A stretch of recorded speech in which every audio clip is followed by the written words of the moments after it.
Bismillahirrahmanirrahim. Assalamualaikum warahmatullahi wabarakatuh. Sebelumnya, perkenalkan nama saya Dandi, NPM 19745007. Di sini saya akan menyelesaikan tugas UAS mata kuliah tentang ilmu kemaritiman Indonesia. Di sini saya mereview jurnal dari Al-Qadar tentang pengelolaan kemaritiman menuju Indonesia sebagai poros maritim dunia. Pendahuluan. Indonesia adalah negara kepulauan dengan luas lautan melebihi daratan. Secara geografis, Indonesia terletak di antara dua benua dan dua samudra, dan memiliki kekayaan sumber daya alam yang sangat besar. Sebagai negara kepulauan, seharusnya Indonesia juga disebut sebagai negara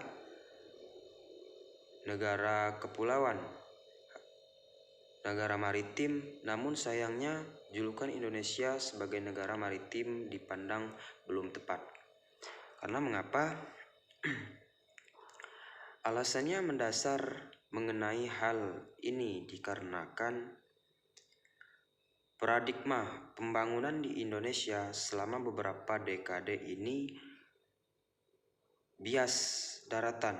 Akibatnya, ketimpangan pembangunan antara daratan dan lautan begitu terlihat. Negara maritim adalah negara yang memanfaatkan secara optimal wilayah lautnya dalam konteks pelayaran secara umum. Contoh yaitu negara-negara Asia seperti Cina, Australia, dan lain sebagainya. Negara-negara tersebut sangat pandai mengelola wilayah lautannya. Akan tetapi Indonesia sekarang belum memiliki sumber daya manusia yang bisa mengelola secara optimal atas kekayaan kemaritiman di negara Indonesia. Berdasarkan latar belakang dan fakta secara tepat, sejarahnya bangsa Indonesia pernah berjaya dalam kemaritiman. Tercatat beberapa kerajaan yang pernah ada di Indonesia dikenal sebagai penguasa maritim, seperti Kerajaan Sriwijaya, Kerajaan Majapahit, Demak, Bone, dan lain sebagainya. Jejak fakta sejarahnya bahkan ditemui di Madagaskar. Di sini kata maritim berasal dari bahasa Inggris yaitu maritime, yang berarti navigasi, maritim atau bahari. Dari kata ini kemudian lahir istilah maritim power, yaitu negara maritim atau negara samudra. Dilihat dari sisi tata bahasa, kelautan adalah kata benda, maritim adalah kata sifat. Dengan demikian, kalau ingin menyatakan bahwa Indonesia adalah negara yang memanfaatkan laut, rasanya kata maritim lebih tepat. Indonesia harus menjadi negara maritim, bukan hanya negara kelautan. Argumentasinya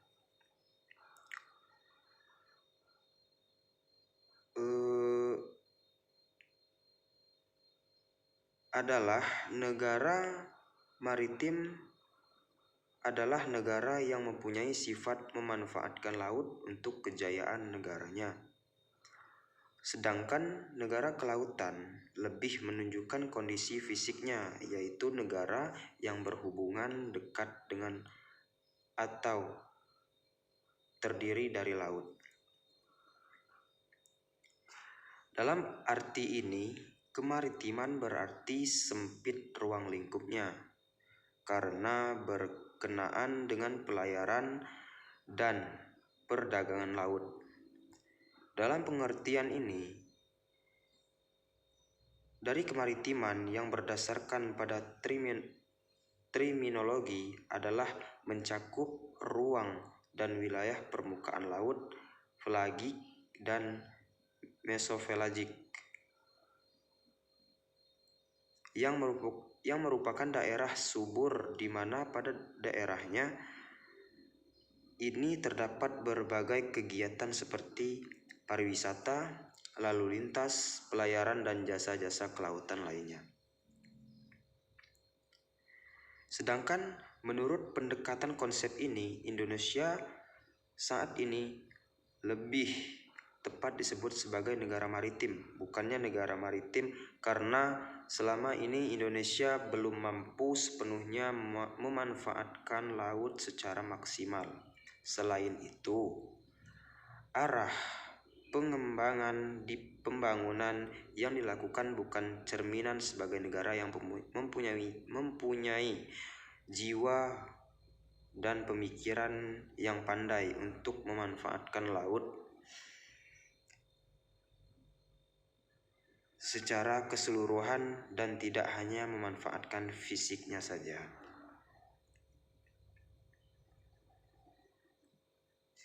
Koordinasi keamanan laut atau Bakor Kamla. Hal ini menarik untuk dibahas karena selama ini di Indonesia menganut sistem multi-agent yang merupakan sistem kelembagaan di mana terdapat lebih dari satu institusi atau lembaga yang berinteraksi secara bersama-sama untuk mencapai atau untuk menyelesaikan masalah yang sama. Secara teoritis, aktor utama yang memiliki kewenangan dalam kemaritiman untuk melakukan kontrol atau arus lintas maritim adalah polisi perairan atau volair, petugas imigrasi, dan petugas bea cukai. Volair, tugas utamanya adalah pencegahan dan penindakan terhadap aktivitas arus lintas barang dan orang yang bersifat ilegal. Pendeteksian ancaman keamanan serta pengontrolan terhadap orang dan barang di titik awal hingga tujuan. Penyelidikan dan penyelidikan tindak kejahatan ataupun peristiwa kecelakaan atau insiden. Petugas imigrasi bertanggung jawab untuk melakukan kontrol, persyaratan dan pelarangan masuk barang dan orang, menjamin legalitas dari dokumen perjalanan, mengidentifikasi dan menginvestigasi tindak kejahatan, dan membantu orang-orang yang membutuhkan pertolongan petugas. Dan bea cukai pada dasarnya bertugas untuk mengatur arus barang dan jasa. Dalam fungsinya adalah memfasilitasi perdagangan sesuai persyaratan yang ditentukan tentang keluar masuknya barang.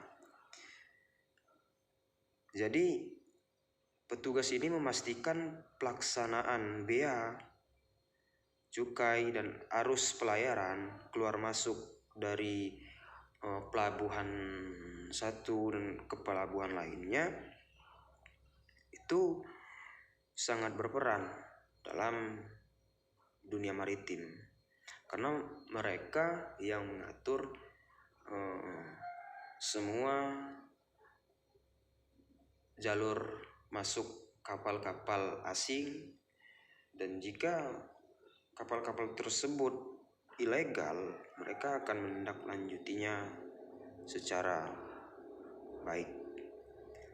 Mungkin hanya itu saja review jurnal tentang ilmu kemaritiman dari Kadar Dan juga saya mohon maaf jika ada kesalahan kata. Saya akhiri. Wassalamualaikum warahmatullahi wabarakatuh.